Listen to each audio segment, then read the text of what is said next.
ఖచ్చితంగా అందరూ కూడా ఈ ఛానల్ని సబ్స్క్రైబ్ చేసుకోండి. అలాగే మీకు ఎప్పుడు ఎపిసోడ్ వస్తుందని నోటిఫికేషన్స్ వస్తాయి. నాకు తెలిసి దీని మీద ఇంకో 10 రావచ్చు, ఇన్ని రావచ్చు, ప్రత్యేకించి నేను చెప్పలేను. కానీ ఖచ్చితంగా మీకు అనిపించింది ఏదైనా ఫీడ్బ్యాక్ కూడా ఇస్తే మేము మరింత పరిశోధన చేసి మరింత ఆకర్షణీయంగానే అంబేద్కర్ జీవిత చరిత్ర మీకు తెలియజేస్తామని చెప్తాం. అలాగే పాత ఎపిసోడ్స్ ఎవరైనా మిస్ అవుతే కూడా దాంట్లోనే ఉంటాయి, ఆ ఛానల్లోనే చూడండి. ఖచ్చితంగా అంబేద్కర్ జీవితం మరొకసారి చెప్తున్నాను, అంటరాని వాళ్ళకి అంకితం కాదు, అందరికీ కూడా మనకి ఆమోదయోగ్యమే. ఇప్పుడు మనం ఇంతకు ముందు ఎపిసోడ్లో అంబేద్కర్ వర్సెస్ గాంధీ ఒక ఫైట్ లాగే సాగింది. బ్రిటిష్ వాళ్ళు రాజ్యాంగపరమైనటువంటి సంస్కరణలు చేయాలి, భారతదేశానికి ఏం కావాలన్నప్పుడు కాంగ్రెస్కి ప్రతినిధిగా గాంధీ గారు, అలాగే ఇంతకుముందు చెప్పినటువంటి మహర్ కులస్తులు, దళిత కులస్తుల ప్రతినిధిగా అంబేద్కర్ వీడని చెప్పుకున్నాం. అక్కడ వాళ్ళు ఇంత తీసుకున్నారు. ఇద్దరి మధ్య ఒక ఇది పొంతన రాలేదు, ఇద్దరు ఆలోచనల మధ్య కానీ ఇద్దరి భావాల మధ్య కానీ. అంబేద్కర్ ఆయన పట్టు అయింది, ఈయన పట్టు అయింది అన్నట్టుగానే ఉంది.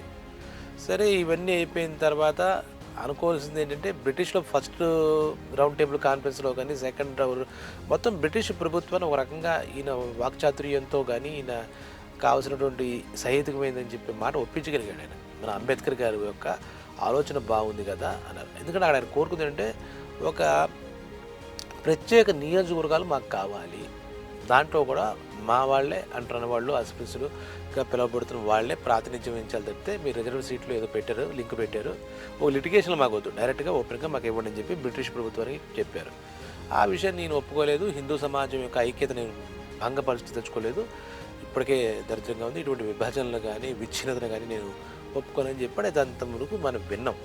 విన్న తర్వాత అక్కడ బ్రిటిష్ ప్రధానమంత్రి అయినట్టుగా రామ్సే మెక్డొనాల్డ్ చెప్పి ఆయన ఒక మాట, అప్పుడు మన అన్నట్టుగా కూడా చెప్పుకున్నాం, మీరు ఒక మాట మీద మీరు రాలేరు, ఎలాగో నేను ఏదైతే ప్రతిపాదిస్తానో ఆ ప్రతిపాదన మీరు చచ్చినోడు ఒప్పుకోండి, నోరు మూసుకుంటే నాకు ఓకే అన్నాడు.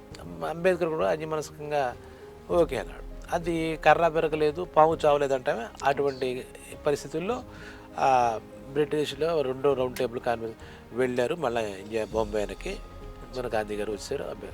అంబేద్కర్ గారికి అందరూ వాళ్ళ మద్దతుదారులు అంతా ఉంటారు కదా, ఈ బహిష్కృత అధికారిని వాళ్ళకి సంస్థ కూడా పెట్టుకున్నారు ఆయన.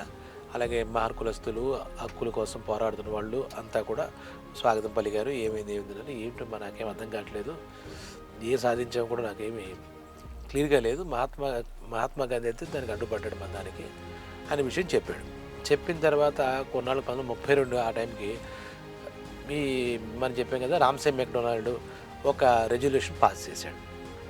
అది అంబేద్కర్కి ఫేవరిజంగా వచ్చింది. అంటే అంబేద్కర్ ప్రపోజల్కి ఫేవరిజంగానే కనపడింది. ఎందుకంటే ఆయన చెప్పినటువంటి మైనారిటీస్ ఏదైతే ఉన్నాయో, హిందువులు అంటే మెజారిటీ పీపుల్ ఉన్నారు కాబట్టి మైనారిటీ పీపుల్ ఎవరు, ముస్లిమ్స్, క్రిస్టియన్స్, సిక్కులు, అలాగే యూరోపియన్ కంట్రీస్ వచ్చిన యూరోపియన్స్, వీళ్ళందరికీ ఒక స్పెషల్ ప్రతిపత్తి మేము ప్రకటిస్తున్నాం. వాళ్ళతో పాటుగా ఈసారి ఈ దళిత వర్గాన్ని కూడా ఆ గ్రూప్లో మేము చేర్చాము.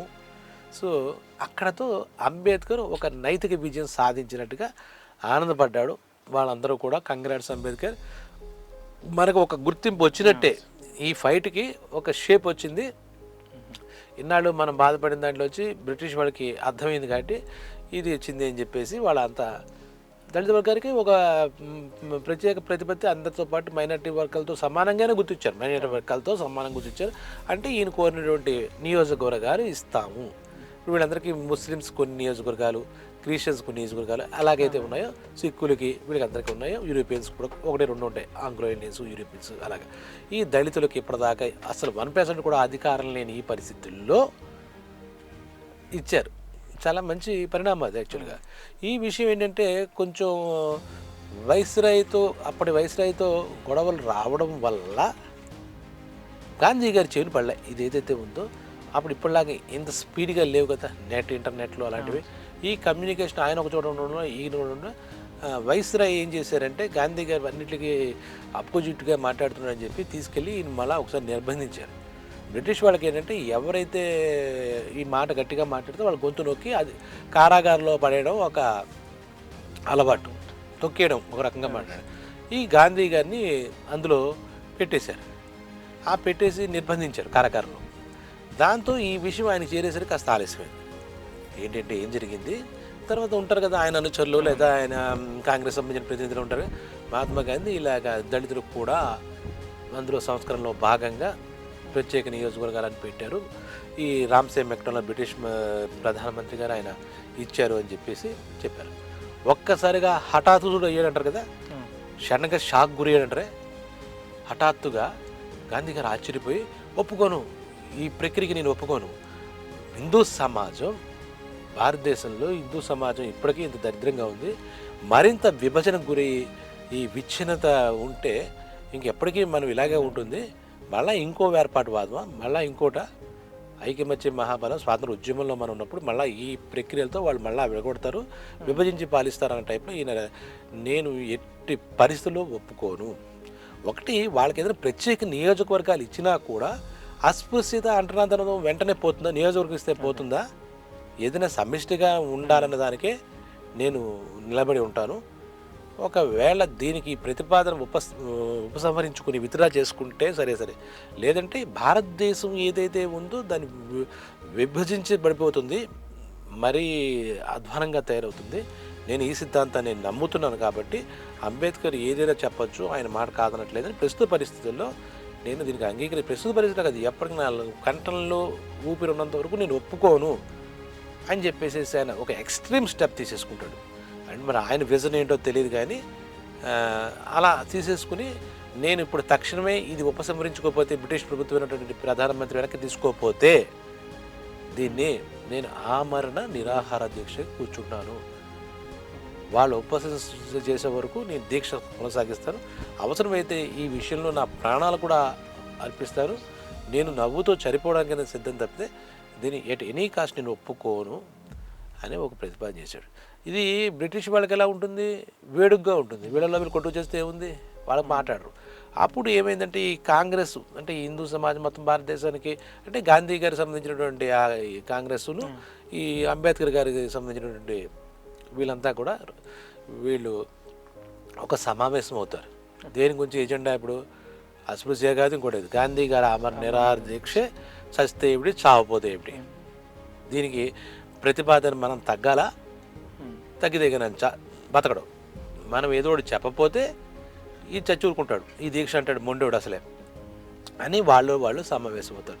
సమావేశమయ్యి ఏం చెప్తారంటే అంబేద్కర్ ఏమంటాడు, మాకు గాంధీ గారి ప్రాణాలు ఇలాగ మధ్యలో పెట్టి మా అణగారిన పీడిత వర్గాల అంటే వివక్షత ఎదుర్కొంటున్నటువంటి అవమానాలు ఎదుర్కొంటున్నటువంటి మా జాతి యొక్క హక్కుల్ని మేము ఎలా పణంగా పెడతాం, ఆయన ప్రాణాలు ఈ పక్కన పెట్టి మేము ఎన్నో ఏళ్ళ మటుగా పోరాడుతున్న మా పోరాటాన్ని మా హక్కుల్ని అన్నింటినీ పక్కన పెట్టి ఈరోజు ఆ ప్రతిపాదనని మేము ఎలా ఒప్పుకుంటాం,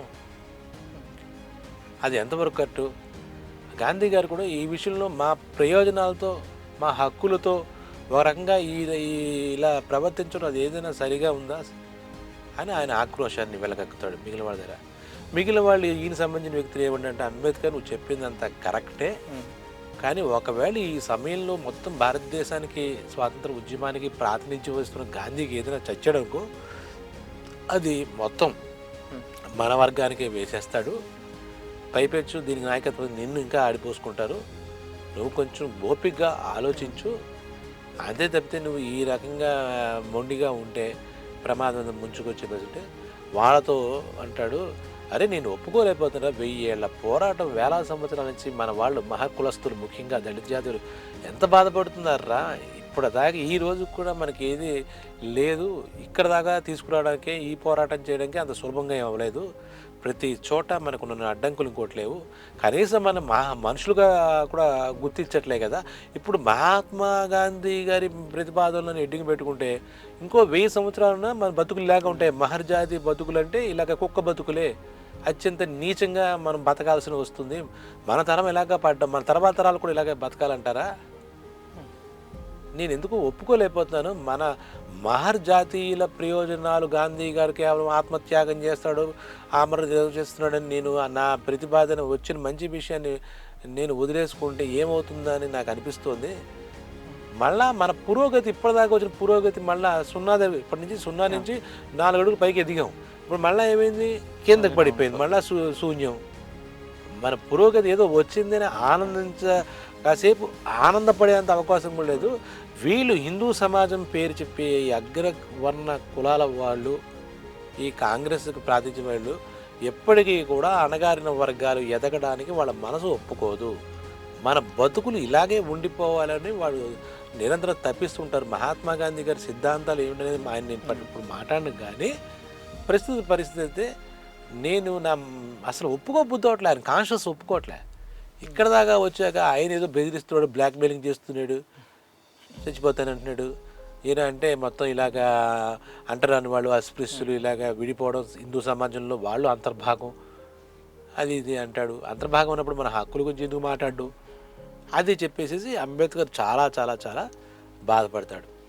వాళ్ళు ఏమన్నారు, ఒరే ఇలాగే మనం అనగదొక్కబడుతున్నాము, ఒకళ్ళ కర్మకాలే ఆయన ప్రాణత్యాగంలో అదే ఈ ఆమరణ దినాశంలో ఆయన గాంధీ గారి ప్రాణాలు పోయింటే మన పరిస్థితి ఏంట్రా, ఉద్యమం కాదు, మనల్ని ఏం చేస్తారు చెప్పు నువ్వు, ఇన్ని లక్షల మంది వాళ్ళు ఉంటే మన ఏ పార్టీ, ప్రతి చోట మన మీద దాడులు జరుగుతాయి, మనకి చావే దిక్కు అవుతుంది, ఆయన చావే తెలియదు, ఆయన చావు మన అందరి చావుకు కారణం అవుతుంది. అక్కడ 1% చెక్ పెడితే ఇక్కడ మానజాతీయులు అందరికీ కూడా జీవితకాలం ఎఫెక్ట్ అవుతుంది. నీ ప్రయోజనం దెబ్బతినకపోగా కొత్త తలనొప్పులు ఇంకా హీనంగా చూడడం మొదలెడతారు, కాస్త ఆలోచించు అన్నారు. ఈయన మటుకు మనసు ఒప్పుకోవట్లే, చెప్పాక ఇంతగా. అంబేద్కర్ గారిది సరే మరి ఏం చేద్దాం అంటే ఆలోచిద్దాం, చూద్దాం, మరి జరుగుతుందిగా. కొన్నిటికి మనం సమాధానం చెప్పలేనప్పుడు కాలమే సమాధానం చెప్తుందంటారు. మనం సమాధానం చెప్పలేం కాబట్టి ఆయన ఊరుకున్నప్పుడు ఈ ఏదో ఆయన పట్టుకుంటాడు, ఈయన విడవడు, ఈయన పట్టుకుంటాడు, ఆయన విడవడు, పట్టు విడుపు రెండు ఉండాలి, ఏదైనా సందేనా సమావేశమైనా. కాబట్టి అలా ఉందిన పరిస్థితిలో ఈ మన బ్రిటిష్ ప్రభుత్వం ఒక రాజ్యాంగ నిపుణుడు, ఎక్స్పర్ట్, అలాగే ఒక న్యాయవాది, ఆయన పేరు సప్రు అనే ఒక రాజ్యాంగ నిపుణుడు, ఎక్స్పర్ట్, ఆయన్ని ఇద్దరి మధ్య, అంటే ఈ సమస్య ఎలా అయిందంటే హిందూ సమాజానికి ఈ అణగారిన మహర్ కులస్తులకి మధ్య సమస్యలా కాకుండా ఒక రకంగా గాంధీ గారికి అంబేద్కర్ గారికి మధ్య సమస్యలాగా, యుద్ధంలాగా, పోరాటంలాగా తయారైంది. ఇద్దరు నాయకులే కదా, ప్రతినిధులే కదా ఆయా యొక్క సమాజాలకి. అనేసరికి సప్రు గారు వచ్చారు. అంబేద్కర్ గాంధీ మంచమే ఉన్నాడు, ఏమి తినట్లే కదా, ఆయన చుట్టూ ఆయన మెంబర్స్ నువ్వు అంత ప్రాణత్యాగం చేయక వాళ్ళు ఉంటారు, నువ్వు విడిపించు, నువ్వు బతుకుతే మాకు లీడర్ కాదని చెప్తున్నారు, ఏవో చెప్తున్నట్టున్నారు. నేను పట్టు విడవను, అవనని చేస్తాను చెప్పాను కదా మీకు. హిందూ సమాజం మన భారతదేశంలో విచ్ఛిన్నతకు గురి కావడం నాకు ఇష్టం లేదు. ఇప్పుడు ఎలాగైంది, ఆ విచ్ఛిన్నత వద్దు, అవిచ్ఛిన్నంగా ఉండాలనేది గాంధీ గారిది. అయితే మా వివక్షత ఎన్నాళ్ళు అర్థమైందా, విచ్ఛిన్నతకి వెర్సెస్ వివక్షతకి మధ్య యుద్ధం. అదే వాళ్ళేమో విచ్ఛిన్నం అవడానికి వీల్లేదు గాంధీ గారు. Of course it's good or bad, అప్పుడు ఆయన సిద్ధాంతం అది. వీళ్ళకేమో ఎన్నాళ్ళ వివక్షత పట్టబడికి తెలుస్తుంది. అది ఆయన చెప్పింది భవిష్యత్తు కోసం. ఇప్పటికే భారతదేశం ఎప్పుడైతే మనం రెండుగా విడిపోతామో, రాచరికం నుంచి మూడో వాడు మన మీద దాడి చేసి అనేది ఆయన చదువుకున్న సిద్ధాంతం అయి ఉండొచ్చు, మనకు తెలియదు. ఈ సప్రు గారు వచ్చి అంబేద్కర్ ఆయన అంటే ఇద్దరు, ఆయన అక్కడెక్కడో కాంగ్రెస్ ఆఫీసులో మంచం మీద ఉన్నాడు గాంధీ. సప్రు గారు అంబేద్కర్ని పిలిచి, చూస్తున్నావు కదా నన్ను మధ్యవర్తిగా పెట్టారు, నేను మీ ఇద్దరు మాటలు పక్కన పెట్టి ఒక ప్రతిపాదన మీకు ఇస్తాను, మీకు అంగీకారం అయితే నాకు చెప్పండి అంబేద్కర్, నేను మీ తరపు లేదా ఆయన తరపు, ఆ వర్ణం తరపు, ఈ అగ్ర కులాల తరపు నేనేం మాట్లాడను, ఒక ప్రపోజల్ మీకు ఇస్తాను, చెప్పండి. మీరు మా మంచి కోరి చెప్పి ఏ మాటైనా మనస్ఫూర్తిగానే ఆహ్వానిస్తాను, దానికి ఏమి మొండిగా కూర్చోలేదండి, మా పరిస్థితి మీకు తెలుసు కదంటే. తెలుసు అంబేద్కర్, దాని గురించి కదా నేను మీకు రాజకీయ అధికారంలో మీకు కొన్ని నియోజకవర్గాలు కావాలనే కదా బ్రిటిష్ ప్రభుత్వం కూడా మీకు ప్రత్యేకంగా మైనార్టీస్తో కలిపి మీకు కూడా ఇస్తానని చెప్పి ఆ రోజు చెప్పింది. సరే ఈరోజు గాంధీ గారు ఇది పక్క తీసేస్తే కానీ, విత్డ్రా చేసుకుంటే కానీ లేదని ఆయన కూర్చున్నాడు. దురదృష్టం మీ అదృష్టం నాకు తెలియదు, కానీ నేను చెప్పేది ఏంటంటే ఇక్కడి నుంచి రిజర్వ్డ్ సీట్లు ఉంటాయి కదా, దాంట్లోకి మీ మహర్ కులస్తులు, ఈ దళిత జాతుల నుంచి ఒక ముగ్గురిని సెలెక్ట్ చేసి అక్కడికి నామినేట్ చేయి. నువ్వు అన్ని చోట్ల, మొత్తం అన్ని చోట్ల ముగ్గురు నామినేట్ చేయి. అక్కడ వాళ్ళు ఉన్నారు కదా, వాళ్ళు నియోజకవర్గంలో తీసుకున్నప్పుడు కౌన్సిల్లోకి ఈ ముగ్గురులోంచి ఒకరికి ప్లేస్ ఇస్తారు. ముగ్గురిని ఎన్నుకో, మొత్తం నీదే పై పెత్తనం ఇదని నువ్వు అనుకోవద్దు. నీకంటే ముగ్గురు నాయకులు ఎన్నుకున్నట్టే, ప్రతినిధులను ఎన్నుకున్నట్టే. వాళ్ళు ఏం చేస్తారు, ఈ కాంగ్రెస్ వాళ్ళు నియోజకవర్గాల్లో మొత్తం అందరినీ వాళ్ళు సెలెక్ట్ చేసుకుని అన్ని వర్ణాల నుంచి మీరు ఎందుకు కాబట్టి ముగ్గురు నుంచి ఒక్కొక్క సీట్లో ఒక్కరిని వాళ్ళు కూడా తీసుకుంటారు. అప్పుడు మీ వాయిస్ కూడా ఆ నియోజకవర్గంకి వస్తుంది చెప్తే మీ మాట ఉండదు, వాళ్ళ మాట మీరు మొత్తం లేదనే దానికన్నా ఇది కొంత బెటర్. ప్రతి నియోజకవర్గం అలా చేయడం. అప్పుడు కొంచెం చాలా స్పాంటేనియస్గా అంబేద్కర్ ఆలోచించి, సప్రూజీ మీ మీద మాకు గౌరవం ఉంది, మీ ప్రపోజల్ మేము అంత కొట్టి పడేసేదిగా లేదు, ఇప్పుడున్న పరిస్థితుల్లో గాంధీ గారేమో ఎటువంటి పరిస్థితుల్లో ఆయన పట్టు వేయట్లేదు కాబట్టి మీ ప్రతిపాదనని మేము అంగీకరిస్తాం, అయితే మళ్ళా నాది ఒక కండిషన్ ఉంది అన్నాడు. ఈయన మనసు ఒప్పుకోవట్లేదు, తప్పక తల వంచాల్సి వస్తుంది అంతే. అప్పుడు సప్రూజీ అనేవాడు అంటే, సప్రూ గారు అంబేద్కర్ చెప్పండి, ఇదన్నీ మనం మాట్లాడుకోవడం కదా, చర్చల ద్వారా ఎన్నైనా అవుతాయి కదా అన్నాడు. అయితే ఇప్పుడున్న నియోజకవర్గాలు ఉంటే మళ్ళా మాకు బెనిఫిట్ ఉండదు, మీరు నియోజకవర్గాల్ని ఓవరాల్గా పెంచాలి, మొత్తం నియోజకవర్గాల్ని ఎక్కడైతే ఉన్నాయో అన్ని నియోజకవర్గాలు ఆ రిజర్వ్డ్ సీట్లు అన్నీ మీరు పెంచితేనే మాకు ఏదైనా బెనిఫిట్ వస్తుంది, మా నుంచి ఏదైనా నాయకత్వం వైపు అధికారం వైపు మాకైనా వస్తాయి. ఇప్పుడు 10 సీట్లు ఉన్నాయని కూడా 100 చేయండి, 100 నియోజకవర్గాలు మా వాళ్ళు ఉంటారు, ఒక్కళ్ళే అంటారు కదా మీరు. మాకైనా ఇప్పుడు మా మొత్తం భారతదేశంలో గాంధీ గారు చెప్పిన కాంగ్రెస్కైనా మేము అందరం కలిసికట్టుగా ఉంటాం కదా, నియోజకవర్గాలు పెంచండి, ఆ మాట మహాత్మాని ఒప్పుకోమని మళ్ళీ ప్రతిదానికి కిరికిరి పెట్టద్దండి ఆయన్ని. మీరు మహాత్ముడితో మాట్లాడి నియోజకవర్గాలు పెంచాలి అని చెప్పి, అలాగే ఈ మేము ముగ్గురు ఎన్నుకుంటే ప్రతి నియోజకవర్గం అందులోంచి ఒకళ్ళు తీసుకుంటానికి ఆయనకు అంగీకారం అయిందని చెప్పి మీరు మాట్లాడించండి. అప్పుడు నాకు అన్యమనస్కంగానే, అంటే పూర్తిగా ఫుల్ విల్తో నేను మాట్లాడలేదు, చేస్తాను సప్రు.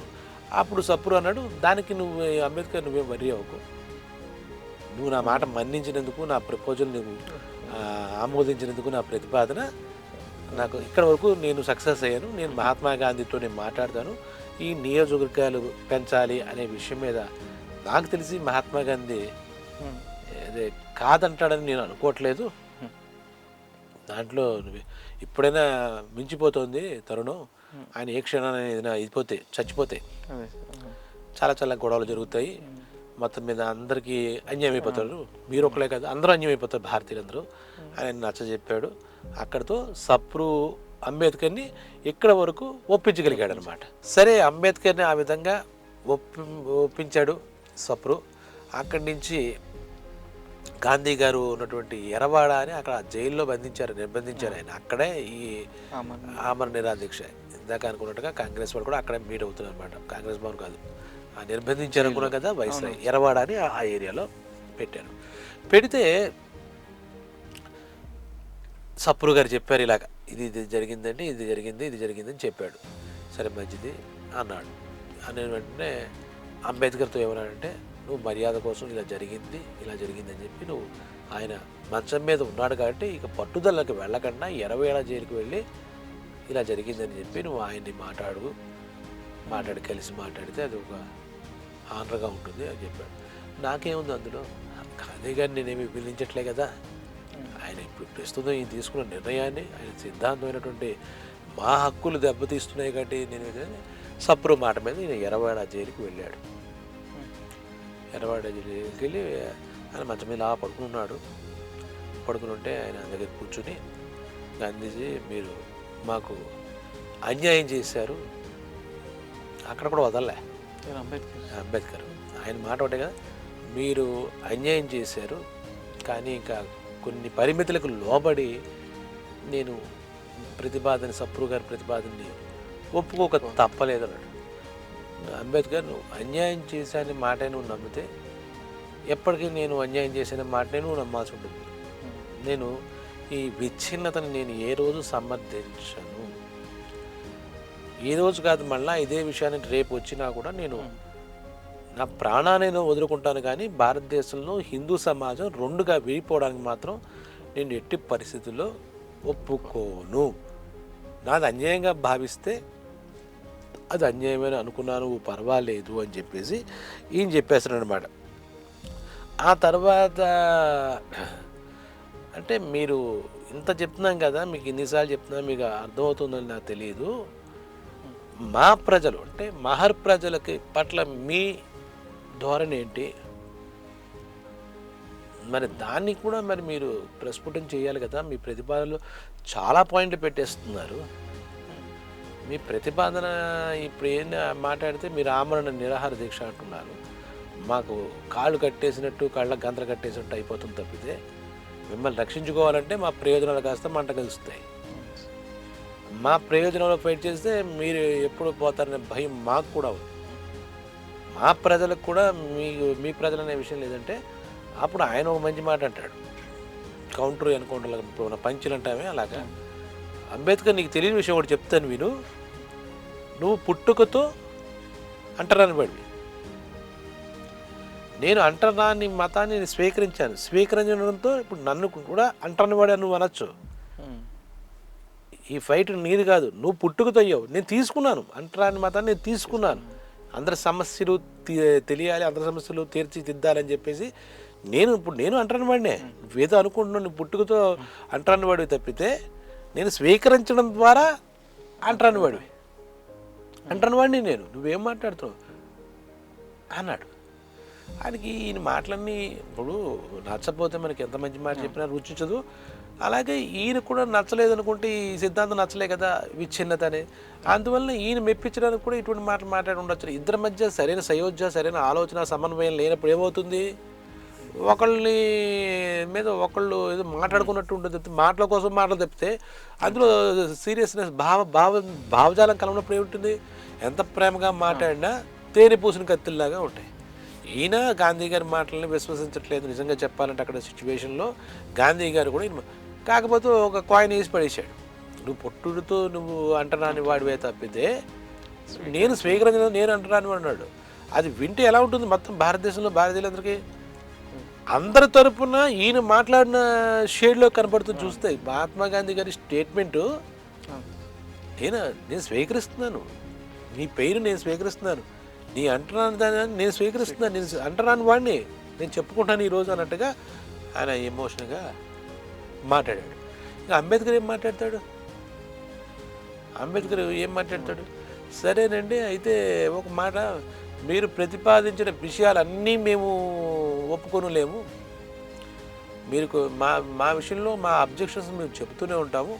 ప్రస్తుతానికైతే సప్రు గారు చెప్పిన మాట ప్రకారం ఈ నియోజకవర్గాల విషయంలో మేము ఈ రకమైనటువంటి దానికి ఆమోదం తెలిపాము. ఆయన మధ్యవర్తి ద్వారా మీ ప్రాణాలని కాపాడే విషయం అక్కడ అంటాడు. అంటే నా ప్రాణాలు కాపాడడం కోసం అంబేద్కర్ బాగా తీసుకున్నావు నిర్ణయం అన్నట్టుగా ఒక మాట అంటాడు. లేదండి, దీంతో మీ ప్రాణాలు నిలుస్తాయి అన్న విషయంలో నేను తగ్గాను అనుకునే కన్నా మీకు ఏదైనా అవుతే మా ప్రయోజనాలు కూడా, మా హక్కులు ఇప్పటిదాకా మా పోరాటం కూడా విఫలం అవుతుంది. ఆ విషయం కూడా నేను ఆలోచించి ఈ రకమైనటువంటి ప్రతిపాదనని ఒప్పుకున్నాను కూడా మీరు అనుకోవచ్చు. పూర్తిగా మిమ్మల్ని కాపాడడం అనేది నా ఉద్దేశమే కాకపోవచ్చు. కానీ దానికన్నా నాకు పెద్దది ఇది, ఒకదానికి నేను దీక్షాబద్ధుడై ఉన్నాను, కంకణం కట్టుకుని ఉన్నాను. ఇప్పుడు మధ్యస్థంగా మీ నిర్ణయాలతో నాకు ఇలాగ మళ్ళా మొదటికి వచ్చింది కాబట్టి మీరు బాగుండాలి, ఏదైనా మొత్తానికి అందరికీ మంచి జరగాలి అనే దాన్ని నేను నమ్ముతున్నానని చెప్పేసి ఇద్దరు కొంచెం నీట్గానే అక్కడికి వాళ్ళిద్దరి మధ్య వివాదంతో మొదలయ్యి వాదనలు అయిన తర్వాత సప్రు గారు అని ఆయన ఎక్స్పర్ట్ ఇన్వాల్వ్ అయ్యి మొత్తానికి ఆయన ప్రతిపాదనకి ఇద్దరు మధ్య మార్గంలోకి వచ్చి ఇద్దరు పూర్తిగా ఒప్పేసుకుని అనట్లేదు, మధ్య మార్గం అంటారు దీన్ని. ఆ మధ్య మార్గానికి వచ్చి ఆ రకంగా అంబేద్కర్కి ఈ గాంధీ గారికి ఈ అంబేద్కర్ తీసుకున్న నిర్ణయంలో ఒక రకంగా అంబేద్కర్ తగ్గాడని చెప్పాలి. గాంధీ గారు ఆ తగ్గడం వల్ల గాంధీ గారు బతికాడు, అంబేద్కర్ తగ్గాడు. వాస్తవంగా మనకు కనబడేది స్థూలంగా ఇది. ఒక రకంగా గాంధీ గారు బతడానికి అంబేద్కర్ ఒక రకంగా నిర్ణయం. చాలామంది గాంధీ గారికి అంబేద్కర్ పునర్జన్మ ఇచ్చారు అలా చెప్తూ ఉంటారు కొన్ని దాంట్లో.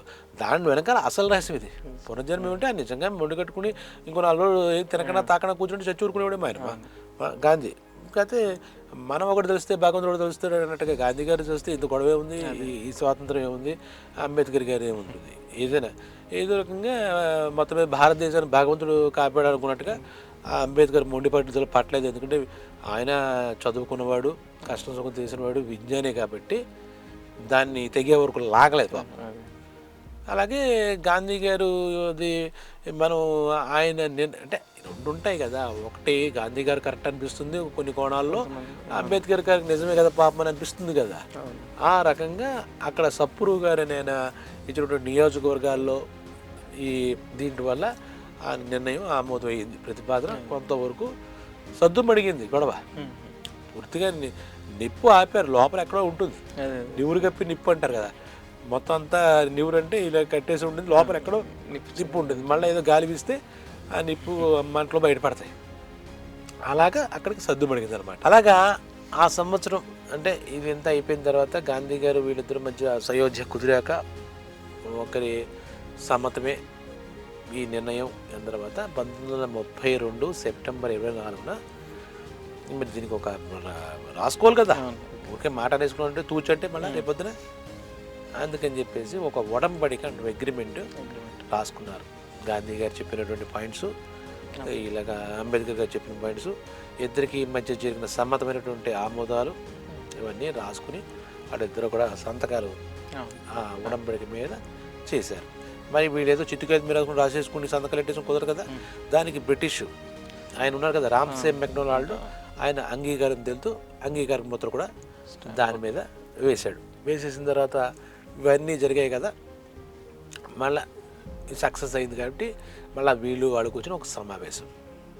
ఆ సమావేశంలో ఈయనకి ఇష్టం ఉందా కష్టం ఉందా మాట మానేసి, సరే ఈ నిర్ణయం వల్ల గాంధీ గారి ప్రాణం నిలబడింది, కారణం ఏదైనా ఈ ఒడంబడిక వల్ల ఇది అయింది. అలాగే మొత్తం మా ప్రయోజనాలు, మహర్ కులస్తులు దళిత కులస్తుల ప్రయోజనాలు అన్నీ కూడా హరించుకుపోలేదు. ఇంకా మా సంబంధించిన హక్కులు సజీవంగానే ఉన్నాయి. ఇక్కడ వరకు మాట్లాడితే కనుక నిన్నటి ఈరోజు జరిగిన ఒడంబడిక సమావేశంలో స్మూత్గానే సామరస్యంగానే పూర్తయింది అని మనం అనుకోవచ్చు అని చెప్పి అక్కడ ఆయన ఒక స్పీచ్. మన అందరికీ ఏం జరిగింది మరి అంచెలకి వాళ్ళందరికీ అందరూ చెప్పాలి కదా. మాట్లాడుకునేది ఒడంబడికలు చేసుకుని వీళ్ళిద్దరే జైల్లో కలిసినా ఇంకో చోట కలిసినా ఇంకో చోట, కానీ జరిగింది చెప్పాలి కాబట్టి ఈ రెండు కూడా మధ్య మార్గంలో జరిగాయి. సంపూర్ణంగా మనం ఏదో సాధించేసామని చెప్పలేదు, అలాగే గాంధీ గారి నిర్ణయం ఆమోదయోగ్యం అయిపోయింది అని కూడా మనం ఇక్కడ అనుకోలేము. అయితే ఏదో రకంగా వైస్ వెర్సాలాకి మొత్తం మీద ఇది చల్లబడింది. గాంధీ గారి ప్రాణాలు నిలవబడ్డాయి మనం తీసుకోవడం వల్ల. అంతవరకు మనకు మన ఆన్సర్ చెప్పుకోవాలంటే మా వల్ల గాంధీ గారు ఎదుగు అయిపోయారు అని చెప్పి ప్రజలకి, భారతదేశ ప్రజలకి ఒక బ్యాడ్ మెసేజ్ వెళ్ళాల్సిన అవసరం లేదు, ఇక్కడ బాగా జరిగింది అని చెప్పేసి చెప్తాడు. చెప్పిన తర్వాత ఆయన అనుకుంటాడు, ఏంటి పోరాటం అనేది ఎప్పటికీ సులభతరం కాదు. ఇప్పటిదాకే చేసిన పోరాటం చాలా అడ్డంకులు ఎదుర్కోవాల్సి వచ్చింది, చాలా సమస్యలు ఎదుర్కోవాల్సి వచ్చింది, చాలా దెబ్బలు తినాల్సి వచ్చింది. ఇప్పుడు కనుక గమనిస్తే ఈ ఒడంబడిక, ఈ రౌండ్ టేబుల్ కాన్ఫరెన్సులు గట్రా అన్ని చూస్తూ ఉంటే కనుక రానున్న రోజుల్లో జరిగే పోరాటం కూడా మరింత జటిలంగానే ఉంటుంది అనిపిస్తుంది తప్పితే అంత నల్లేరు మీద నడకలా మడుకు మా హక్కులు అంత ఈజీగా మేము పొందలేము. పూర్తిగా మా బతుకులు మా చేతిలోకి వచ్చే రోజు చాలా దూరంగానే కనబడుతుంది. ఆ రోజు వస్తుందమ్మా, ఆ రోజు అంటే చూడు, అలాగే ఆ రోజు వస్తుందా, రావాలి, వచ్చే వరకు మా పోరాటం ఆపేది లేదని చెప్పి ఆయన మనసులో ఒక స్థిర నిశ్చయం మళ్ళీ ఇంకోసారి తీసుకుంటాడు అన్నమాట. చూసే పాప అంబేద్కర్ జయంతిలో అలా ఒక్కదేదో జరుగుతోంది అన్నప్పుడు వెంటనే ఒకడు వెనక్కి లాగడం, ఒకడు ముందు రావడం, ఒక అడుగు ముందుకు వేస్తే 2 అడుగులు వెనక్కి రావడం. పోనీ ఆయన వ్యక్తిగతమైనటువంటి వ్యవహారమైనా ఉందా ఇందులో? కాదు. హక్కులు, మానవ హక్కులు, అది కూడా అణగారిన వర్గాల హక్కులు, అవమానాలు ఎలా పోతాయి, ఎప్పటికీ మారుతుంది ఈ బ్రతుకు చిత్రం, అలా అనుకుంటూ ఇంతగా పోరాటం చేశాడు. బ్రిటిష్ వాళ్ళు ఏదో కొంచెం నిలబడ్డారు ఆలంబనగా, ఈయన మాట విని అస్పృశ్యత ఇంత అనిపిస్తున్నారా పాపం అనుకున్నారు వాళ్ళు. అక్కడ చేంజ్ తెప్పించాడు. కానీ ఇక్కడ కూడా ఈయన చూస్తే మాటలు చూస్తే గాంధీ గారి మాటలు, నేను అస్పృశ్యుడినే, నేను నీకన్నా ముందు అంటారు వాడిని, మీరు మాలో ఒక భాగం, మీ హిందువుల సమాజంలో మీరు మొక్క విడగొట్టేస్తే విచనైపోతాడు, ఇంకో మొక్క ఎవడైనా కూడా వేస్తాడు, ఇలా మాట్లాడి ఈయన అడ్డుపడ్డా తెలీదు ఏంటి అసలు ఈయన అంటే వీళ్ళ ఉద్యమకారులకు ఏమర్థమవుతుంది, ఎక్కడనే ఇది ఏర్పడేదే. మనం గమనిస్తే కనుక ఉద్యమం మాకు ప్రత్యేక ప్రతిపత్తి కావాలని ప్రతిచేస్తే ఆ విడగొడితే ఎలా బాగుంటుంది, సమిష్టిగా ఉంటే బాగుంటుంది, సమైక్యంగా ఉంటే బాగుంటుంది, ఐక్యమైత్య మహాబలం, అలాంటి మాటలు చెప్తుంటారు పెద్దలు. ఎక్కడైనా సరే ఇద్దరు విడిపోతాం, మన ఇద్దరు విడిపోతామంటే కూడా ఏదో ఉంటాయి రీజన్స్, కానీ ఒప్పుకోరు. పెద్దలు ఏమంటారు, కాదురా బాబు, కలిసి ఉండాలిరా, కలిసి ఉండి కొట్టుకున్నా పర్లేదు, విడిపోతే ఇంకేముంది మనుషులుగా మీరేంటి, అది చాలా తప్పు అని చెప్తారు కదా. అలాగే ఇక్కడ జరిగింది అనమాట. అంటే ఇప్పుడు ఇక్కడ దాకా చెప్పుకుంటే ఏంటంటే, గాంధీ గారు అంత తొందరపాటు చర్యగా కూడా మనం అభివర్ణించలేము, అది చెప్పేది మాట. గాంధీ గారి తప్పనో ఇదనో అభివర్ణించలేము. ఇద్దరూ మంచివాళ్ళు అయిపోయారు, ఇద్దరికి ఒక కాజ్ కనపడుతోంది. అయితే ఒకటి కరెక్ట్, బ్రిటిష్ వాళ్ళు ఆలోచించింది సైతం గాలిచ్చారు. గాంధీ గారు ఏ కారణం చేత చనిపోయాడు అనుకుందాం ఆ టైంకి, అలకలం అయిపోతుంది, మొత్తం భారతదేశం అన్ని పడేస్తారు. ఎందుకంటే ఆయన నేతృత్వంలో, ఆయన నాయకత్వంలో భారతీయులంతా నడుస్తున్నారు. ఆయన చెప్తాడు, నువ్వు ప్రత్యేకించి నా ప్రజలు మహర్ ప్రజలు అంటున్నావు, వాళ్ళు కూడా మా భారతీయులే. గాంధీ గారు చెప్తాడు ఆయన ఆర్గ్యుమెంట్లో, వాళ్ళది వేరుగా నేను చూడలేదు, నువ్వు చూస్తున్నావు వేరుగా, నీ దృష్టిలో వేరుకోవడం ఉంది, ఎందుకు దానికి కారణం నువ్వేవి చెప్తున్నావు, చిన్నప్పటి నుంచి అవమానం పడ్డావు, ఇప్పుడు పడుతుంది, అన్నీ ఒప్పుకుంటేనే నేను వేరుగా చూడలేదని నా అభిప్రాయం నీకు చెప్తుందని తప్పితే నాకేమీ అగ్రక వర్ణాలని చెప్పేసి మీ ఏదో మీ మహారాని విడగొట్టే మాటలను విడగొట్టడం నాకు ఇష్టం లేదు అని చెప్పాడు గాంధీ గారు. ఈయనకి ఇంక అంతకన్నా ఆ టైంలో ఏం చేయగలరు అంబేద్కర్ గారు, అక్కడ దాకా తీసుకొచ్చారు, ఇంక అంతకన్నా ఏం చేయగలరు. ఆ రకంగా అప్పటికే ఆయన కన్న కళలు బ్రేక్ పడింది అనమాట. ఆయన కన్న కళలకి వెంటనే ఏదో వస్తుంది గుర్తింపు అది అనుకున్న దానికి ఆ ఫలం వెంటనే రాకుండా మరి కాస్త ఆలస్యం అయిందనమాట. ఇక్కడ ఏమైందంటే ఇవన్నీ జరుగుతున్నాయి, ఇక్కడ ఇంటర్నల్ పాలిటిక్స్ లాగా ఇంటర్నల్ థింగ్స్ జరుగుతుంటే ఈ భారతదేశంలో స్వాతంత్రోద్యమకాంక్ష పెరిగి స్వాతంత్రం వచ్చే పరిస్థితులు కనపడే రోజులు వచ్చాయన్నమాట. ఆ దిశగా కొంచెం మూమెంట్ తీవ్రతరం అయింది. ఇక్కడ వీళ్ళు ఇంటర్నల్గా ఈ అస్పృశ్యులు, హిందువులు ఇవన్నీ జరుగుతున్నది ఒక పార్శ్వం. బ్రిటిష్ వాళ్ళు రౌండ్ టేబుల్ సమావేశాలు పెట్టడం ఒకటి. ఈలోగా మొత్తం మీద భారతదేశం అంతా జనాలంతా చైతన్యపడి స్వాతంత్ర ఉద్యమం కొంచెం తీవ్రతరమైందనమాట. ఇప్పుడు వీళ్ళు ఏం చేశారు, మళ్ళీ ఏదో ఒకటి చేయాలి కదా, ఆ స్వాతంత్రం ఉద్యమం తీవ్రమైనప్పుడు వీళ్ళు ఏదో ఒకటి పెట్టుకుంటారు ఈ బ్రిటిష్ ప్రభుత్వంలో. అప్పుడు ఏం చేస్తారంటే థర్డ్ రౌండ్ టేబుల్ కాన్ఫరెన్స్ జరుగుతుంది.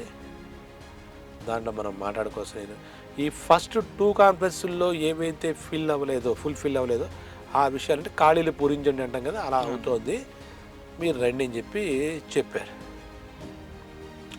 కాంగ్రెస్ ఆ థర్డ్ రౌండ్ టేబుల్ కాన్ఫరెన్స్కి మేము వెళ్ళట్లేదని వాడు బహిష్కరించారు. వాడు కాంగ్రెస్ మేము వెళ్ళట్లేదు అన్నారు.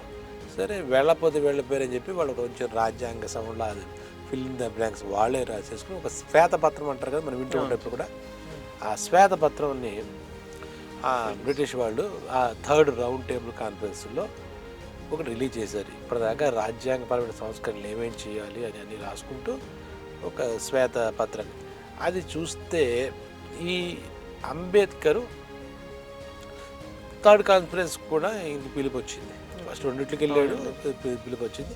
ఆయన పని ఏంటి, ఆ శ్వేతపత్రం యాక్సెప్టబుల్గా లేదు, వాళ్ళు తోచింది వాళ్ళు రాసినట్టుగా ఉందంటే మన భారతదేశ ప్రజల ప్రయోజనం చేకూరేటట్టుగా అందులో ఏం కనపడలేదు. అయితే కొన్ని ఫార్మాలిటీస్ కొన్ని రెస్పెక్ట్స్ ఉంటాయి కదా, ఇక్కడ కొన్ని మాట్లాడుతుంటే వీళ్ళు రాలే కదా, మరి కాంగ్రెస్ వాళ్ళు ఒక పార్టీ రాలే కదా.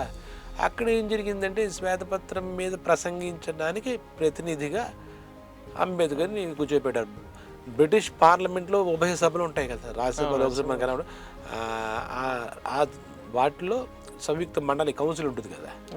బ్రిటిష్ పార్లమెంట్ 2 సభల్లో కౌన్సిల్ ఉంటే ఆ కౌన్సిల్లో ఈ శ్వేతపత్రంలో అంశాలపై మాట్లాడడానికి అంబేద్కర్ ప్రసంగించాలి, that is a formality.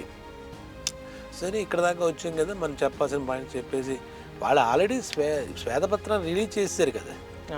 Release కాకముందు అంబేద్కర్ నేను సలహాలు సంప్రదింపులు అడిగితే వేరు, వాళ్ళు పాస్ చేసేసిన తర్వాత శ్వేతపత్రం రిలీజ్ అయిన తర్వాత ఇంక కొత్తగా ఈయన ఏం చెప్తాడు, అక్కడ ఆ రకంగా జరిగింది అక్కడ. సరే ఈలోగా ఇక్కడ ఇండియాలో ఈయన లండన్ వెళ్ళిన టైంలో ఇండియాలో ఈయన ఏం చేశాడు, గాంధీ గారు ఇంకొక పని చేశారు. అంటే అస్పృశ్యత నివారణ కమిటీ అని చెప్పేసి ఒక కమిటీ ఓపెన్ చేశాడు. అస్పృశ్యులు టోటల్గా ఉండకూడదు అని ఒక సంస్థని ఈయన ఏర్పాటు చేశాడు. ఏర్పాటు చెయ్యడమే కాకుండా ఇక పైన దళితుల్ని, మహర్గలుస్తుల్ని, ఈ వర్గానికి చెందిన వాళ్ళందరినీ కూడా ఏదేదో తక్కువ చేసి చులకన చేసి మాట్లాడడం కాకుండా హరిజనులు అని పిలవాలని చెప్పి ఒక మొత్తం భారతదేశంలో ఉన్న అందరికీ కూడా ఒక ప్రపోజల్, హరిపుత్రుడు అంటే హరి శ్రీహరి మనం నమ్ముతాం కదా భగవంతుడి, హరిజనులు వీళ్ళంతా ఇవాళ నుంచి ఇంకా ఆ పేరు మారిస్తే వీళ్ళు ఇది మారుతుంది, జీవన గతి మారుతుందనే ఉద్దేశం. ఇవాళ నుంచి హరిజనులుగా వీళ్ళు పిలువబడతారని చెప్పేసి ఒక అస్పృశ్యత నివారణ సంస్థను పెట్టాడు. అట్ ద సేమ్ టైం హరిజనులుగా పిలువబడతారు. ఇంకెవరో కూడా అంటే ఇంతకు ముందున్నట్టుగా అరే దళితుడా అరే మహర్గా అని ఇలా పిలవకూడదు. వీళ్ళందరినీ కూడా వాళ్ళు ఎవరు అంటే హరిజనులు అని పిలవాలి అని చెప్పేసి ఒక పాస్ చేశాడు పబ్లిక్. ఆయన నాయకుడు కదా, పబ్లిక్ చేశాడు. అది అంబేద్కర్కి అస్సలు నచ్చలే. వీళ్ళ ఆలోచనలో మార్పు లేదు, ఆచరణలో మార్పు లేదు. హరిజనులని మమ్మల్ని పెట్టి మమ్మల్ని వేరుగా మమ్మల్ని గుర్తింపడేట్టు కొత్త పేరు మాకు కొత్త ట్యాగ్ ఇస్తే మమ్మల్ని ఇంకాస్త అవమానిస్తున్నాడు ఆయన. మాకేదో మంచి చేస్తున్నానని ఇది చేస్తూ మాకు హరిజనులని ట్యాగ్ కొత్త ట్యాగ్ ఇచ్చి ఏదో కొత్త సీజన్లో పాస్ అంటారు కదా. వీళ్ళు మహర్ కులస్తుల జీవన స్రవంతిలో ఎటువంటి మార్పు లేదు, జీవన శైలిలో మార్పు లేదు, హక్కుల విషయంలో లేదు, అగ్ర కులాల దృష్టికోణంలో మార్పు ఎటువంటిది రానప్పుడు మళ్ళీ హరిజనులు అంటే ఏమిటి, ఇంకో జనులు అంటే ఏమిటి, ఇప్పుడు మహర్ కులస్తులు అంటే ఏమిటి? ఈ గాంధీ చేసే పనుల్లో అస్పృశ్యత నివారణ అని పెట్టాడు, పోనీ బాగానే ఉందంటే హరిజనులు పిలవని మన కొత్త ముద్ర ఇస్తున్నాడేంటి? మహర్ కులస్తులే హరిజనులు కదా, అగ్ర కులాల వాళ్ళకి ఏం హరిజనులు రాదు కదా పేరు. ఇంకప్పుడు పేరు మార్చడం వల్ల వీళ్ళ జీవన గతి ఏం మారుతుంది అని చెప్పి బాధపడతాడు. అయితే మరి ఆయన నాయకుడు కదా, ఆయన పాస్ చేశాడు అంటే ఆయన ఏంటంటే మొత్తం అందరినీ మహర్ కులస్తులు అందరిలోనూ అంబేద్కర్ ఒకటే కాదు కదా, కొన్ని లక్షల మంది ఉన్నారు కదా, వాళ్ళందరికీ ఒక ప్రత్యేక ప్రతిపత్తి వచ్చింది నా మాటల వల్ల వాళ్ళు ఇటువైపు టర్న్ అవుతారని అనుకున్నాడేమో గాంధీ. మనం కూడా సమానంగా చూసేస్తున్నారు, ఇప్పుడు మహర్లు అని అనకపోతే సగం దరిద్రం పోయింది వాళ్ళు అనుకుంటారనే భావన అయినా మహాత్మా గాంధీకి వచ్చిందేమో. ఇది ఒక టెక్నిక్ కావచ్చు, ట్రిక్ అయినా కావచ్చు, టెక్నిక్ అయినా కావచ్చు, నిజమైన ఆయన ధోరణిలో తగిన ఆలోచన అయినా కావచ్చు. నేను ఇప్పుడు మహాత్మా గాంధీని ఇప్పుడు ఇంత జరిగిన తర్వాత ఆయన ఈ విషయంలో మనం విమర్శించడం లేదు, కానీ అంబేద్కర్లో ఆలోచన తగ్గింది అన్న. నేను అదే రకమైన అవమానం పడుతున్నప్పుడు వాడు హరిజనులు అంటే ఏమిటి, మహర్ కులస్తులు అంటే ఏంటి, దళిత కులస్తులు అంటే ఏంటి, అన్నగారులు అంటే అస్పృశ్యులు అంటే ఏంటి అనేది ఆయనకు ఆ భావన పోవట్లే కదా. మూలాల నుంచి ఆ మన మనస్తత్వంలో జీవనతత్వంలో మార్పు రావాలి తప్ప పేరు మార్చేసుకుని అలాంటి ఎప్పుడో ఈయన చిన్నప్పుడే అంబేద్కర్ అనే ఒక బ్రాహ్మణుడు పేరు తగిలించాడు. ఇప్పుడు చులకన పెడతావు, ఇంటి పేరు చూసి చులకన అవుతున్నావు కాబట్టి అంబేద్కర్ మా బ్రాహ్మణుడు కాబట్టి మా బ్రాహ్మణుడు ట్యాగ్ నీకు పెడతానంటే దానివల్ల ఏమి ఈయన జీవిత స్థాయి మారిపోలేక. ఈయన ఎన్ని చోట్లకి వెళ్ళినా కూడా అంబేద్కర్ చెప్పినా కూడా ఈయన అలవాట్లో అభిరుచిలో ఏవి చూసి ఆయన గుర్తుపెట్టి ఈయన మహర్ కులస్తుడు అని చెప్పేసి మళ్ళీ నాలుగు రకాలుగా అవమానం చేశారు కదా. ఇప్పుడు ఈ హరిజనులని నేను పెట్టుకుని నేను ఇంతకుముందు మహర్ కులస్తుడిని చెప్పుకునేవాడిని, ఇప్పుడు హరిజనులు అంటున్నాడు. ఏం దాంట్లో ఏంటి బోతర్ సేమ్ కదా, ఎడం చేయి తీస్తే పొర చేయి అంటారు కదా, అలాగే ఉంది తప్పితే ఇందులో మహాత్మా గాంధీ మనకు వనగూర్చిన ప్రయోజనం ఏంటి? మన మహర్ కులస్తులు హరిజనులుగా మారడం వల్ల మన జీవన స్థాయిలో మార్పే వచ్చేస్తుంది, హిందూ సమాజంలో ఏమొచ్చేస్తుంది, అంటరాంతరం పోతుందని అన్నాడా? ఊరికే పేరు మార్చాడు, హరిజనులని పేరు మార్చాడు తప్పితే దీనికి దీనికి ఇంతెందుకు గాంధీ గారి మనకి చేసింది ఏంటి అనుకున్నాడు అనమాట. అంటే కుల చట్టం ఏం మారట్లే, అందులోనే ఇరుక్కున్నాం, జీవన గతులు ఏం మారట్లే, అవమానాలు విషయంలో మార్పలేదు. మళ్ళా మంచినీళ్ళు ఇంకా ఈ స్టోరీ మొదట్లోనే ఉంది. ఇంకా మనకి కనీస హక్కులు లేవు, సమాన హక్కులు పక్కన పెట్టు. మనం ఎక్కడో ఊరి చివర మాలవాళ్ళు దళిత వాళ్ళు అంటారే అక్కడ గుడిసెల్లో బతకాలి తప్పితే వాళ్ళ మధ్యలోకి వస్తే మనకి ఇప్పుడు కూడా మనకి దాడులే, భౌతిక దాడులే, ఇంకేంటి అనుకున్నాడు. పెద్ద అనిపించలే. ఈ క్రమంలో ఇంత చేసేసి కొంచెం ఎక్కడైనా అలసట వస్తుంది కదా, ఆయనకు కూడా కొంచెం విసుగు కలిగింది పాపం. ఎంతసేపు అరుస్తాడు, ఎంతసేపు అని నా బంధువు నా మలహార్ కులస్తులు వాళ్ళ సమాన హక్కులు అంటున్నాను, వాళ్ళు అస్పృశ్యులు ఇవన్నీ ఎంతసేపు అని ఫైట్ చేస్తాడు, ఒక్కడు ఒంటరి పోరాటం. మా అంబేద్కర్ మాకేదో చేస్తాడన్న ఆశతో వాళ్ళంతా పోపుతో వాళ్ళు ఉన్నారు, ఎప్పుడు మంచి బాగా చెప్తాడు రా అన్నట్టుగా.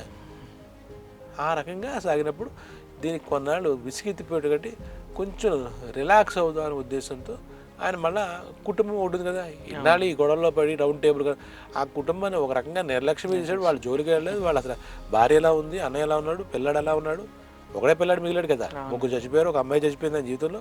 యశ్వంత్ అని ఎవడైతే మొట్టమొదటి పుట్టాడో వాడు ఒకడే మిగిలి ఉన్నాడు. సరే అని చెప్పేసి దీనికి కొంచెం కామా పెట్టాడు, పులి స్టాప్ ఏం పెట్టలేదు. ఈ ఉద్యమానికి పోరాటానికి కామా పెట్టాడు. పెట్టి సొంత ఇల్లు కట్టుకుందాం, ఒక ఇల్లు కట్టుకుందాం అనే ఉద్దేశంతో బొంబాయిలో అందరిలాగా ఊరి చీబడ అంటే కొంచెం ఆర్థికంగా ప్రాక్టీస్ అది ఉంది కదా, ఆయన బొంబాయిలో అందరూ డబ్బున్న వాళ్ళు అగ్రవర్ణాల వాళ్ళు ఉన్నటువంటి ఆ ఏరియాలో ఒక బిల్డింగ్ కట్టుకుందాం అనే ఉద్దేశంతో అక్కడికి వెళ్తాడు. ఇల్లు దగ్గరుంటే మనకు ఆ అభిరుచికి మేరకు కట్టుకుందాం, ఇంట్లో అందరికీ ఇన్నాళ్ళు ఎన్నో పడ్డాం కదా అని చెప్పి వాళ్ళ దగ్గర పని వాళ్ళందరినీ కూడా పురమాయించి ఇక్కడ ఇలా కావాలి, ఈయనకి ఒక అభిరుచి ఉంది కదా, టేస్ట్ ఉంది కదా, బాగా చదువుకున్నవాడు, విదేశాలని తిరిగి వస్తే మనకు ఆలోచన మారో. న్యూయార్క్ ఇల్లు చూశాడు, అలాగే లండన్లో ఇల్లు చూశాడు. అన్నీ చూసేసరికి ఆ అభిరుచి మంచి జీవన విధానం ఉండాలి, మనం ఇప్పటిదాకా అనిపించింది దరిద్రం అనిపించాం అని ఇల్లు కట్టుకోవడంలో దగ్గరుండి, ఎవరి మీద పెట్టేస్తే మళ్ళీ వాడేదో కడితే ఈయనకి ఇబ్బంది కదా అని చెప్పి ఇల్లు కట్టుకోవడం మీద దృష్టి పెట్టాడు. కొంచెం డైవర్షన్కి, ఈ ఉద్యమానికి దీనికి కొంచెం డైవర్షన్ అనమాట. అక్కడ ఏమైంది, ఈ కొంచెం విసిగెత్తిపోయి ఇల్లు చెప్పి అనుకున్నాం కదా, ఆ ఇల్లు కట్టడానికి కూడా అంత మరి ఈ రోజులైనా ఆ రోజులైనా చాలా కష్టపడాలి కదా. ఒకటి వనరులు సమకూర్చుకోవాలి, రెండోదేమో పనివాడితో జాగ్రత్త చేయించుకోవాలి. అలా కష్టపడి కట్టించుకున్నాడు బాబు. కట్టించుకున్న తర్వాత ఇల్లంతా పూర్తయిన తర్వాత భార్య ఉంది కదా రమా అంబేద్కర్, ఈవిడ పోరాటంలో కానీ ఈవిడ జీవితకాలం ఈయన వెనకాల ఉండి పెళ్ళైనప్పటి నుంచి ఆవిడ 9 ఏట ఇంటికి వచ్చింది. ఎప్పటిదాకా వినంటే ఉంది కదా, పిల్లాన్ని చూసుకుంటూ కుటుంబాన్ని చూసుకుంటూ ఈయన ఏం చదువుకుంటున్నా, ఎక్కడికి వెళ్తున్నా, ఏ ఉద్యమాలు చేస్తున్నా ఆవిడ వినంటే ఉంది. చాలా కీలకమైన రోలే పోషించింది రమా అంబేద్కర్ కదా. ఆవిడకి తీసుకెళ్ళి చూపిస్తున్నాడు, ఇదిగో ఇల్లు ఇది, ఇలా మనం కట్టుకున్న ఇల్లు, దీనికి రాజగృహ అని పేరు పెట్టుకున్నాడు. ఆ ఇంటి కట్టుకున్న ఇంటికి ఏమండి ఇదేమిటండి, ఈ బొంబాయి సిటీ మధ్యలో కట్టించారు, మహాకులస్తులకి ఇది లేదుగా, అర్హత లేదు కదా ఏరియాలో అని ఆవిడ కంగారు పడుతుంది. మళ్ళీ వీళ్ళ మధ్యలో ఇంతమంది మధ్యలో ఇలా కట్టించేసారు ఏమిటని కంగారు పడుతుంది. రమా నువ్వేం భయపడకు, నేనే కాదు మన మహాకులస్తులు కూడా ఇక ఊరు చివర వాడల్లో గుడిసెల్లో బతికే పరిస్థితి ఉండకూడదు, దానికి ఓం ప్రథమంగా నేను ఇక్కడ కట్టాను, అందరూ కూడా ఇటువంటి విలాసవంతమైనటువంటి భవనాలు నిర్మించుకుని అందరితో సమానంగా సుఖశాంతులతో ఉండాలన్నది నా అభిమతం అని చెప్పాడు. ఏమోనండి మీరు అంటారు కదా, ఆవిడ భయపడుతూనే కొంచెం అంటూ ఉంటుంది. ఆ తరువాత పైకి రా, అక్కడ నా పుస్తకాల కోసం నా ఇంట్రెస్ట్ మేరకు నేను ఒక రూమ్ కూడా కట్టుకున్నానని చెప్పి మేడమెట్ మీద తిరుగుతుంటే అక్కడ ఆవిడ ఒక్కసారిగా ఆవిడ బీపీ పెరిగితే ఎలా కూలబడతారు పాప, అలాగే డౌన్ అయిపోయింది. ఆవిడ డౌన్ అయిపోయింది. ఏంటి ఇలా అయిపోయిందంటే డాక్టర్లకి వాటికి చూపించిన తర్వాత అక్కడ కొంచెం రోజు రోజుకి ఆ రమ అనే ఆవిడకి ఆరోగ్యం విషమించసాగింది అనమాట. అయ్యో ఇలా జరిగింది ఏంటి అని చెప్పేసి మధ్యలో కొన్ని నెలల పాటు ఆవిడకి అనారోగ్యం అలా ఉంటే కొంచెం మార్పు వస్తే బాగుంటుంది, ఈవిడ ఆరోగ్యం బాగుపడుతుందేమో అని చెప్పి ధారవాడ అనే ఒక ప్రకృతి సౌందర్యం ఉన్న ప్రాంతానికి కూడా తీసుకెళ్తాడు బాబు. తీసుకెళ్ళి ఆవిడకి ఇంకా రోజుల్లోకి వచ్చేస్తుంది అన్నమాట. అప్పుడు రమ, నేను నీ విషయంలో కేర్లెస్గా ప్రవర్తించాలనిపిస్తుంది, నేను లండన్ వెళ్ళి వచ్చిన తర్వాత నిన్ను కూడా లండన్ తీసుకెళ్దాం అనుకున్నాను, ఎన్నో అనుకున్నాను, ఏది జరగలేదు, నీ విషయంలో నేను అజాగ్రత్తగా ఉన్నానేమో అనిపిస్తుందని భార్యతో బాధపడతాడు. నాకు చాలా టైం తక్కువ ఉంది, మీరు ఎటువంటి మాటలతో ఆ కాస్త ప్రశాంతత కూడా నాకు పోతుంది, మీరు ఇలా మాట్లాడితే నేను బాధపడతాను, నా ప్రశాంతత మీరు ఉండండి, మీరు నా దగ్గర ఉండండి అంటుందని. ఆవిడ కొంచెం పూజలు అవి పురస్కారాలు ఎక్కువ కదా, ఇంతకుముందు కూడా పండరీపూర్ అదేదో ఒక ఎపిసోడ్లో చెప్పుకున్నాను, విఠల్ బాబా నా పూజలు నేను చేసుకోనండి ఈ చివరి క్షణాలు ఇవి అన్నట్టుగా ఆవిడ చాలా బాధపడతాడు. లేదు నీకు నేను చేసింది ఏం లేదు అని బాధపడతాడు. వీళ్ళు ఒక పెద్ద కొడుకు అన్నాం కదా, యశ్వంత్ వాడు పెద్దవాడాడు. నిజమే, అమ్మ ఎందుకు ఇలా అయిందో మీకు అర్థమైందా, అమ్మకి ఏమైంది అడుగుతాడు. మామూలుగా అమ్మ ఆరోగ్యం బాగాలేదు అంటాడు. అది ఎందుకు తెలుసా మీకు, మీరే కారణం. ఎప్పుడు పుస్తకాల్లో చదువుకుంటూ కూర్చుని ఉద్యమాలని అవన్నీ కాన్ఫరెన్స్లని లండన్లో అక్కడికక్కడ వెళ్ళి వస్తూ ఉంటే ఎవరు పట్టించుకున్నారు అంటే మామూలుగా రెగ్యులర్ పేరెంట్స్ మాట్లాడే మాటలాగా ఏం మాట్లాడుతున్నారా, నేను ఇదంతా నా కోసం చేశానా, అమ్మ కోసం చేయలేదా, నీ కోసం చేయలేదా, నీ పుట్టబోయే పిల్లల కోసం చేయలేదా, ఇప్పుడు నువ్వు ఇలా తప్పుగా మాట్లాడుతున్నావు, మీ అందరి కోసమే కదా ఇల్లు కట్టాను, నేను నా స్వార్థం చూసుకున్నాను అనే ఆ టైప్లో ఒక తండ్రి కొడుకుల మధ్య, ప్రతి తండ్రి కొడుకుల మధ్య వచ్చే రెగ్యులర్ కన్వర్సేషన్ లాగా మాట్లాడతాడు. దాని పర్యవసానం చూశారు కదా. మీరు మా భవిష్యత్తు ఆలోచించారు, ఇప్పుడు ప్రస్తుతం అమ్మ పరిస్థితి ఏంటి, వర్తమానంలో అమ్మ ఏంటి, ఎన్ని రోజులు బతుకుతుంది అంటాడు. అంటే నాన్నతో అలా మాట్లాడుతాడు. మాట్లాడమే ఉంది, అమ్మ పరిస్థితి ఎలా ఉంది అక్కడ, దీనివల్ల మీకేం సాధించారో నాకు తెలియదు, కానీ నా తల్లి మటుకు ఇంకా నన్ను దాటిపోయే పరిస్థితి ఉంది అని చెప్పి ఎమోషనల్గా. ప్రతి కొడుకు తల్లి చావు బతుకుల్లో ఉంటే ఎలా మాట్లాడతాడు. యశ్వంత్ కూడా అలాగే తండ్రితో కొంచెం అంబేద్కర్కి ఆయన జీవితంలో ఇద్దరు ప్రతిఘటనల మధ్య కొడుకుతో కూడా ఈ రకమైనటువంటి ప్రతిఘటన. ఒక రకంగా నువ్వు కుటుంబాన్ని ఇవి మహర్కులస్తులు అందరి కోసం ఇలా పోరాటం చేస్తే మమ్మల్ని నిర్లక్ష్యం చేశావు అనే ధోరణి కూడా ఆ రోజు యశ్వంత్ మాటలలో ఈయన కనపడింది. నేను ఇన్ని లక్షల మహర్కులస్తులని జీవితాలను ఉద్ధరించాలని, వాళ్ళ జీవితాల్లో వెలుగులు నింపాలని, మార్పు తీసుకురావాలని చూశాను. అయినప్పటికీ నాకు తెలిసి నా కుటుంబాన్ని నేను అంత నిర్లక్ష్యం చేయలేదు అని ఈయన మనసులో పాపం అనుకున్నాడు. కానీ మరి ఆ యశ్వంత్కి కొడుక్కి అటువంటి అభిప్రాయం వచ్చినప్పుడు ఆ ఆవేశంలో, ఆ ఉద్వేగంలో ఎలా ఊరటించగలడు. తల్లికి బాగాలేదు, ఇంకోటి లేదు. అంతకీ చెప్పాడు, ఒరే మీ ఇద్దరు చాలా కష్ట సుఖాలు పడ్డావు, నీ తర్వాత నీకు గుర్తుందో లేదో నేను 3 అబ్బాయిలను కోల్పోయాను, ఒక అమ్మాయిని కోల్పోయాను, ఇప్పుడు అమ్మని నేను నా రమని నేను ఎలా కోల్పోతాను అనుకుంటున్నావురా అని చెప్పి కూడా చెప్తాడు. కన్విన్స్ అవుతాడేమో అని కొడుకు. లే, నాకు అభిప్రాయం ఇదే, నువ్వేం చేసినా, మా భవిష్యత్తు అవసరాల కోసం ఏం చేసినా, నువ్వైతే కాస్త నువ్వు పోషించాల్సినటువంటి కుటుంబంలో నువ్వు పోషించాలన్నటువంటి పాత్ర మటుకు పోషించలేదనే అభిప్రాయంతోనే యశ్వంత్ మాట్లాంటాడు. సరే తల్లి ఆ పరిస్థితిలో బాధపడుతున్నాడు యశ్వంత్ అనుకుంటాడు. ఇంకా కొన్ని రోజులకే అనుకో ఇదంతా అయినప్పటికీ అంబేద్కర్తో జీవితంలో అడుగులేసి పోరాటంలో ఎన్నో నలిగిపోయి చేసినటువంటి రమ అనే క్యారెక్టర్ అక్కడితో ముగింపు అనమాట. ఆవిడ చనిపోతుంది. ఆ అంబేద్కర్కి కొంచెం సెంటిమెంట్ ఎక్కువ కదా, కుటుంబం అన్నా చాలా విలువలన్నా ఇది కదా, చాలా ఇదవుతాడు అనమాట. కొన్నాళ్ళ పాటు ఎటు కదలలేక ఇంకా అన్నీ మానేసి ఒంటరిగానే ఆయన గదిలో ఆయన కూర్చోవడం, ఆయన బాధని పడడం, ఆ జ్ఞాపకాలు తలుచుకుంటూ ముందుకెళ్ళడం జరుగుతుందన్నమాట. రమ ఆయన జీవితంలో అస్తమించడంతో ఆయన ఒక్కసారిగా కుదేళ్ళవుతాడు. బాగా విషాదం ఆయన జీవితంలో మరొకసారి తలుపు తట్టింది. మరొకసారి ఆయనకి పెద్ద అగాధమే ఏర్పడింది. ఎందుకంటే అర్థం కావిడి, ఈయనకి 15-16 ఏళ్ళు, ఆవిడ 9 ఏళ్ళు ఉన్నప్పుడు ఎక్కడో ఒక షెడ్లో పెళ్లి జరిగిన అప్పటి నుంచి ఈ ప్రయాణం. ఈయన ప్రతి సక్సెస్ వెనకాల చదువులో కానీ ఇంకోటి ఇక్కడ కుటుంబాన్ని ఈవిడ నడిపించడంలో కానీ వాటిలో కానీ ఆవిడ పాత్ర ఎక్కువ. ఆయన అంత ధైర్యంగా ఉద్యమాలు చేసినా, ఎక్కడికి వెళ్ళినా, ఏం చేసినా ఇంటి బాధ్యతలు ఈవిడ తీసుకునే ఆవిడ ఒకటి ఉంది అనే ధైర్యం ఉంది. ఇప్పుడు ఆ ధైర్యం, ఆ రమ అనే ఒక ధైర్యం అంబేద్కర్ కోల్పోయాడనమాట కుటుంబంలో. ఆ తర్వాత కొన్నాళ్ళు అలా అన్నాడు.